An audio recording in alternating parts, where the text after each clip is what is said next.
My mother, who is a cancer survivor of 2 different types of cancer and is currently going through heart failure, all of this and much, much more. At the very least, we do deserve a public apology to me and Bina and to my family from the Department of Health, because it's proof that this was handled in the most observed way.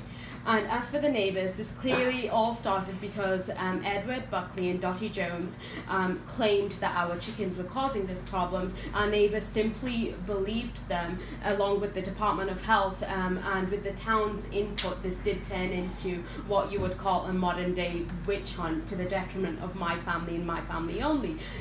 You should all feel ashamed and embarrassed about what you've done and how you proceeded to act. Think of an example you're setting for your children. Think of how you acted in comparison to how you chose to act out of hate. Not one of you bothered to approach us directly about this situation, and I genuinely feel a simple knock on our door would have actually resolved it. At least we could have told you how we take care of our chickens. But instead you chose to specifically deal with it in this hateful, nasty manner. You were apparently dealing with rats since April, and we were not even aware of this hate brewing in the neighbourhood against us. So I do understand if your problem was since April and nothing was done about it, but as you know, rats are prolific. Why didn't you take care of it yourself? And this accusation of us being the cause of it was spread out to the neighborhood, and they were led to believe that we were the cause of this problem. And there's case studies about similar events, and you guys all acted as a group with bias. Whether it's conscious or unconscious, remember that it's still bias. You chose to simply agree with your fellow white neighbors and refer to as Pakistanis, and based on your own negative assumptions of the type of people you blamed of something false that you decided amongst yourself to ruin our lives. Really think to yourself now, if you're brave enough, admit it, and just to yourselves even admit it. You accused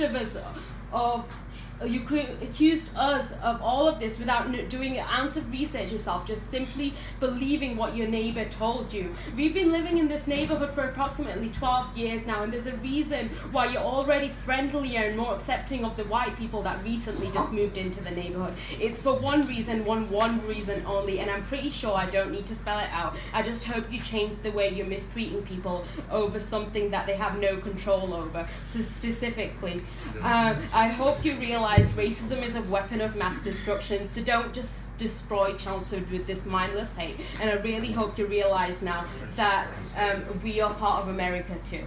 Thank you. May I just say one thing? That's disgusting. So I'm 50 plus years in this neighborhood. I won't be afraid of the age, Katie. She went to school with me, just so you know, when it's on record.